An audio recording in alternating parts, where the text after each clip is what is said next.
Spirituality की बात हो रही है और मैं कोई भाषण लिखकर तो नहीं लाया हूँ। तो जो मेरे मन में इस वक्त जो भाव है वही आपके साथ में शेयर करूँगा। यहाँ आने के बाद एक ऐसी अनुभूति हो रही है, मैं पहली बार यहाँ पर आया हूँ और एकदम ऐसा लगा कि किसी बाहरी दुनिया से हम लोग यहाँ पर आए हैं।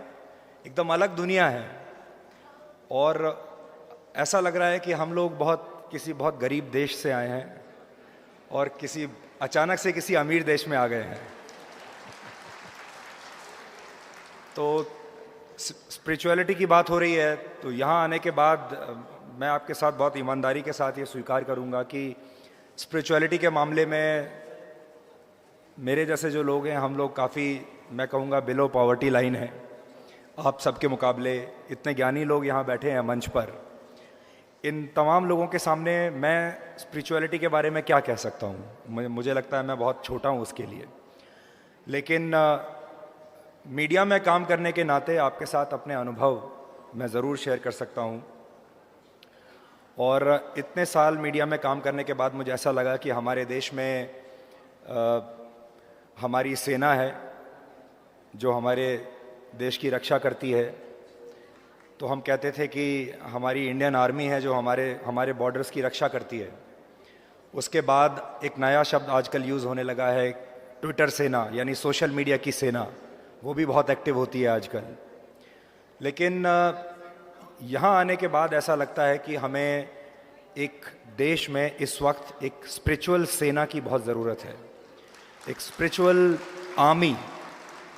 हमारे देश में जो मिसिंग है वो है कि हमारे पास एक बहुत सशक्त स्पिरिचुअल आर्मी नहीं है, जो कि हमने अपने बॉर्डर्स की रक्षा कर ली, उनको सेव कर दिया, हमने अपने बाकी चीज़ों के बारे में सोच लिया।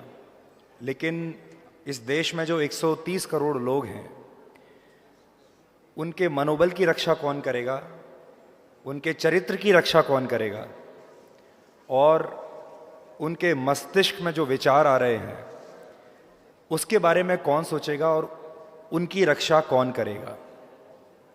कोई भी सरकार, कोई भी पार्टी जब आती है तो वो आपको सुख सुविधाएं देने की कोशिश करती है, अपने वोटर्स के साथ वादे करती है, नौकरियां दी जाएंगी, आर्थिक रूप से मदद की जाएगी, बिजली, पानी, सड़क दिया जाएगा। लेकिन हमारा जो माइंड है और हमारे जो विचार हैं उस पर मुझे लगता है कि अभी किसी ने भी काम करना शुरू नहीं किया है। और आज मैं जब यहाँ आया तो मुझे ऐसा लगा कि यहाँ से एक बहुत बड़ी सेना बनाई जा रही है जो कि इस क्षेत्र में काम करेगी। और मुझे बहुत खुशी है। आने वाली जो दुनिया है वो शायद रुपए पैसे से नहीं चलेगी, वो विचारों से चलेगी। और मीडिया उसमें एक बहुत सशक्त भूमिका निभा सकता है, क्योंकि मीडिया आपके विचारों को हिट करता है। आप जो देखते हैं उन विचारों को प्रभावित करता है मीडिया। इसलिए मीडिया की एक बहुत बड़ी जिम्मेदारी, और यहाँ जब मैं मंच पर बैठा हुआ था तो मुझे लगा अपनी जिम्मेदारी का और ज़्यादा मुझे एहसास हुआ कि कितनी बड़ी जिम्मेदारी हम लोगों के कंधे पर है, और कई बार हम उस जिम्मेदारी को ठीक से निभा नहीं पाते हैं। अगर आप एक मीडिया के न्यूज़ रूम में जाएंगे तो आपको एक बहुत ही नेगेटिव माहौल मिलेगा। और इसीलिए मैं आपसे बार बार ये कह रहा हूँ कि मैं अपने जीवन के हर रोज़ 24 घंटे में से कम 13-14 घंटे तो न्यूज़ रूम में बिताता हूँ, और वहाँ माहौल बहुत नेगेटिव होता है।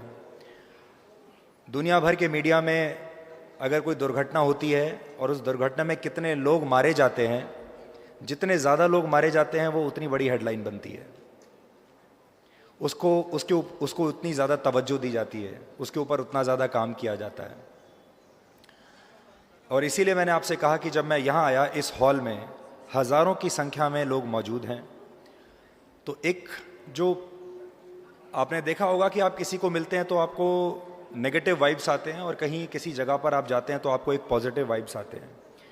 अब आप अंदाज़ा लगाइए कि जब मैं इस हॉल में आया तो मुझे इतनी ज़बरदस्त पॉजिटिव एनर्जी फील हुई, और मुझे लगा कि जिस जगह पर इतने हज़ार पॉजिटिव लोग, पॉजिटिव विचारों वाले,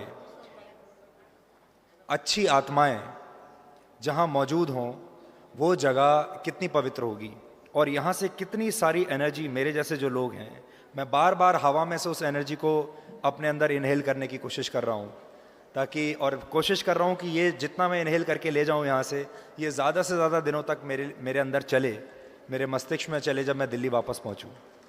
तो सबसे पहले मैं बहुत शुक्रिया अदा करता हूँ कि मुझे यहाँ आने का मौका मिला। मुझे पता नहीं था मैं आज कहाँ जा रहा हूँ, क्योंकि मैंने जैसा आपको कहा मैं पहली बार यहाँ पर आया हूँ, लेकिन आने के बाद बहुत खुश हूँ, बहुत आनंदित महसूस कर रहा हूँ यहाँ आने के बाद। चुनौतियाँ हमारे देश में बहुत हैं और कुछ एक जो विचार जो मुझे बहुत ज़्यादा मेरे दिमाग में चलते रहते हैं वो ये है कि इस वक्त भारत दुनिया का सबसे युवा देश है। हमारे देश में लगभग आधी जनसंख्या इस वक्त 25 वर्ष के आसपास है और 2020 तक हम और भी ज़्यादा युवा हो जाएंगे। जिस देश में करीब करीब 60 करोड़ लोग युवा हों, तो आप सोच सकते हैं कि युवाओं में कितनी ताकत होती है, कितनी एनर्जी होती है और उनके विचारों में कितनी ताकत होती है कुछ भी करने की, पॉजिटिव करने की और नेगेटिव करने की।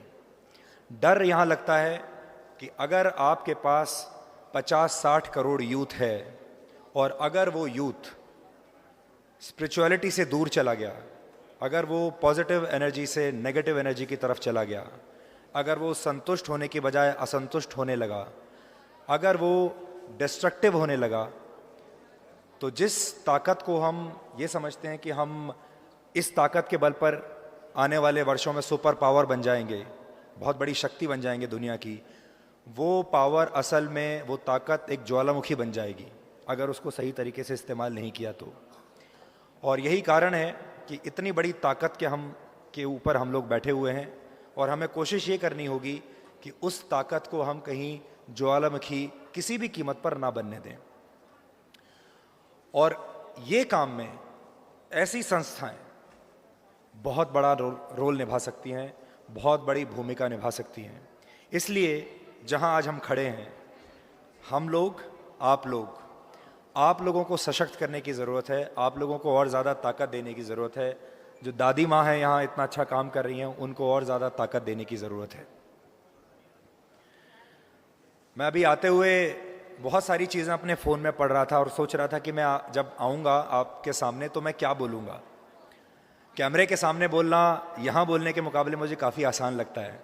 कैमरे के सामने मैं हर रोज़ 1.5 घंटा बोलता हूँ, लेकिन कभी कोई टेंशन स्ट्रेस नहीं रहा और कभी मुझे ये सोचने समझने की ज़रूरत नहीं पड़ी कि मैं आज क्या कहने वाला हूँ। अपने आप चीज़ें दिमाग में आती चली जाती हैं। लेकिन जब यहाँ आ रहा था मैं, तो पूरे रास्ते भर ये सोच रहा था कि क्या बोलूँ, किस चीज़ के बारे में बात करूँ।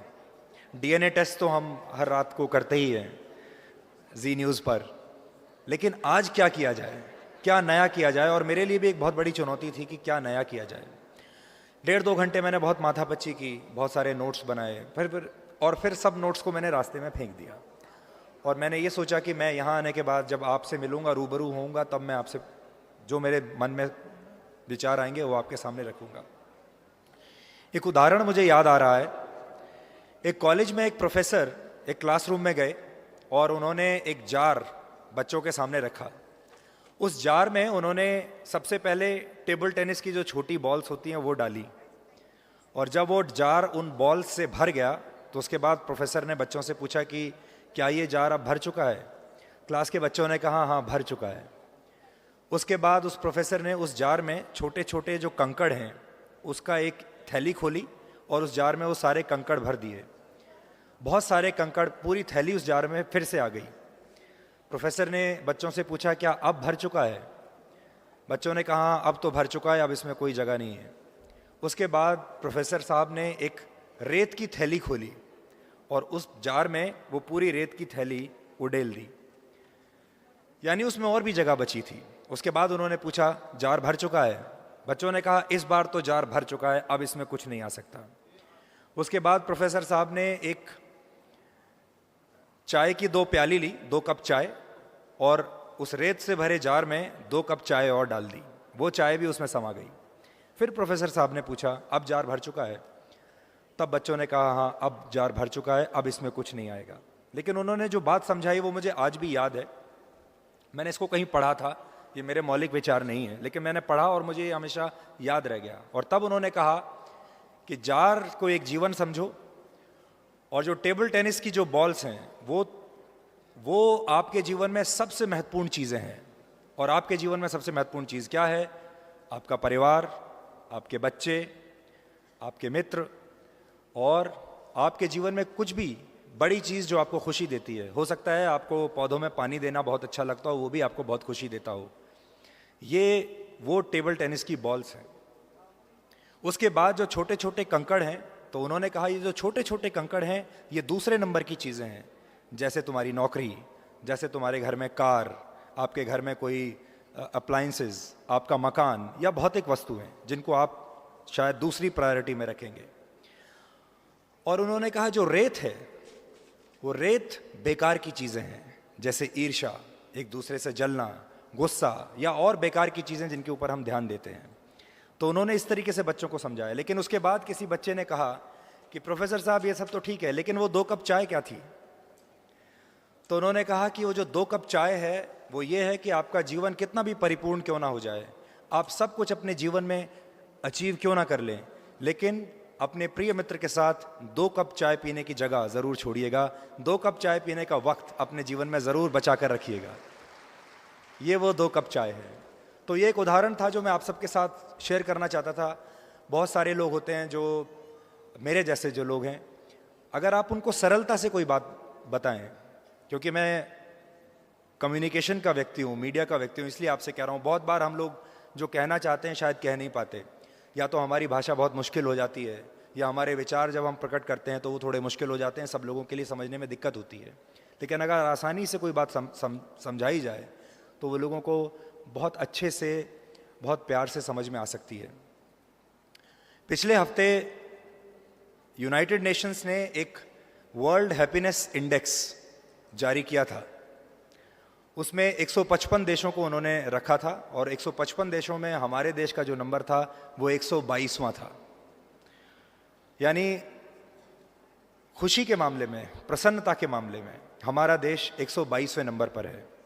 और सबसे हैरानी की बात उसमें ये थी कि हमारे जितने पड़ोसी देश हैं, जैसे पाकिस्तान, चीन, बांग्लादेश, श्रीलंका और भूटान और नेपाल, वो सब इस इंडेक्स में हमसे ऊपर थे। उस सर्वे के मुताबिक हमारे जितने पड़ोसी देश हैं ये सब हमसे ज़्यादा खुश हैं। पाकिस्तान भी हमसे ज़्यादा खुश है। पिछले बार जब ये सर्वे आया था तो भारत की जो रैंकिंग थी वो 118 थी। उससे पिछली बार आया था तब 115 थी, और जब और पिछली बार आया था तो 112 रैंक थी हमारी। 112 से घटते घटते हम 122 पर आ गए हैं। वजह क्या है, कारण क्या है? सब कुछ तो है हमारे पास। लोग कहते हैं पहले हमारे देश में 2G आया, फिर 3G आया, फिर अब 4G आ गया, सब जगह इंटरनेट आ गया है, आर्थिक असुरक्षा कम होती जा रही है, लोगों के पास भौतिक वस्तुएं बढ़ती जा रही हैं, आज हर किसी के पास अच्छी गाड़ियां हैं, सब लोगों के पास अच्छे अच्छे स्मार्टफोन्स हैं। उसके बाद खुशी क्यों नहीं है?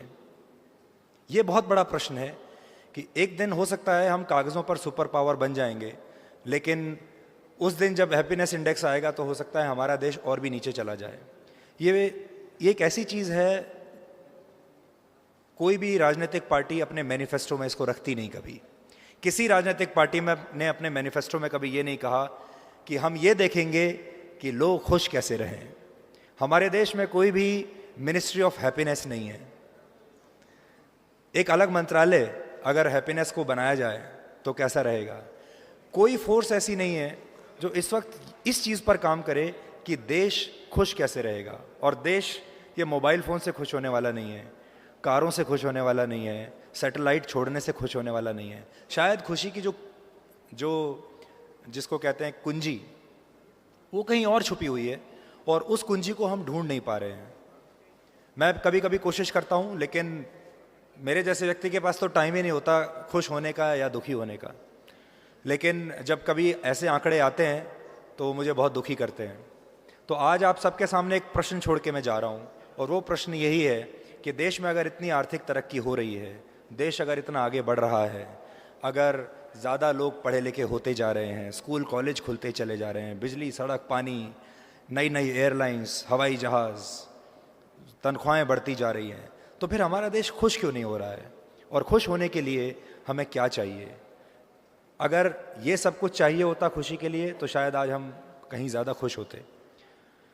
तो हम सबको इस बारे में विचार करना होगा कि ये देश खुश कैसे हो सकता है, हम लोग एक समाज के तौर पर कैसे ज़्यादा प्रसन्न हो सकते हैं। पुरानी फिल्में अगर आप कभी देखें तो पुरानी फिल्मों में जो चीज़ देखने को मिलती थी कभी उस ज़माने में, जो एक आपसी संबंध होते थे, एक पड़ोसी के पड़ोसी से संबंध होते थे, क्लास में जो दोस्त उनके आपस में संबंध होते थे, पिता पुत्र का संबंध होता था, वो सारे संबंध अब कहीं खोते चले जा रहे हैं।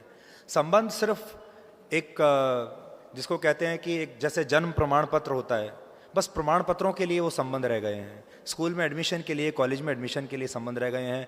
आधार कार्ड बनाने के लिए, राशन कार्ड बनाने के लिए और पासपोर्ट बनाने के लिए उन संबंधों की ज़रूरत पड़ती है, जहाँ आपको कॉलम भरना होता है, ये मेरी पत्नी है, ये मेरे पिता हैं, ये मेरे पुत्र हैं और ये मेरा पता है। वो पता आपका भौतिक पता है जहाँ आपका शरीर रहता है, लेकिन मेरी आत्मा कहाँ रहती है मुझे नहीं पता। अगर उस पासपोर्ट में किसी ने ये लिख दिया तुम्हारी आत्मा कहाँ रहती है, तो ज़्यादा से मुझे लगता है ज़्यादा लोग ये बोलेंगे कि मैं तो जानता ही नहीं मेरी आत्मा कहाँ रहती है, कभी अपनी आत्मा से मिला नहीं। एक बार फिर इस प्रश्न के साथ मैं यहाँ से ये प्रश्न अपने मन में भी लेकर जा रहा हूँ और आपके साथ भी। मेरे पास इसका जवाब नहीं है और इसका जवाब ढूंढने के लिए हमें एक बहुत बड़ी आर्मी, बहुत बड़ी सेना चाहिए होगी। एक ऐसी सेना के सामने इस वक्त मैं खड़ा हुआ हूँ। तो आपका बहुत बहुत शुक्रिया, मुझे आपने ये मौका दिया। बहुत अच्छा महसूस कर रहा हूँ, आनंदित महसूस कर रहा हूँ। इतना काम हो रहा है हमारे देश में और बिना किसी लोभ लालच के देखकर बहुत खुशी होती है। बस इसको और ज़्यादा फैलाना चाहिए, इसको एक एक प्रत्येक व्यक्ति तक ले जाना चाहिए। बहुत बहुत मैं शुभकामनाएं देता हूँ आप सबको। आपका बहुत बहुत शुक्रिया और आप हमेशा प्रसन्न रहें, ये कामना करके जाता हूँ। धन्यवाद। और बिल्कुल ये जैसा कह रहे हैं, जो प्रसन्नता है मैंने उसको खुद महसूस किया है। यहाँ आने के बाद जो प्रसन्नता मिलती है वो यही है, ये मैं मान गया। शुक्रिया।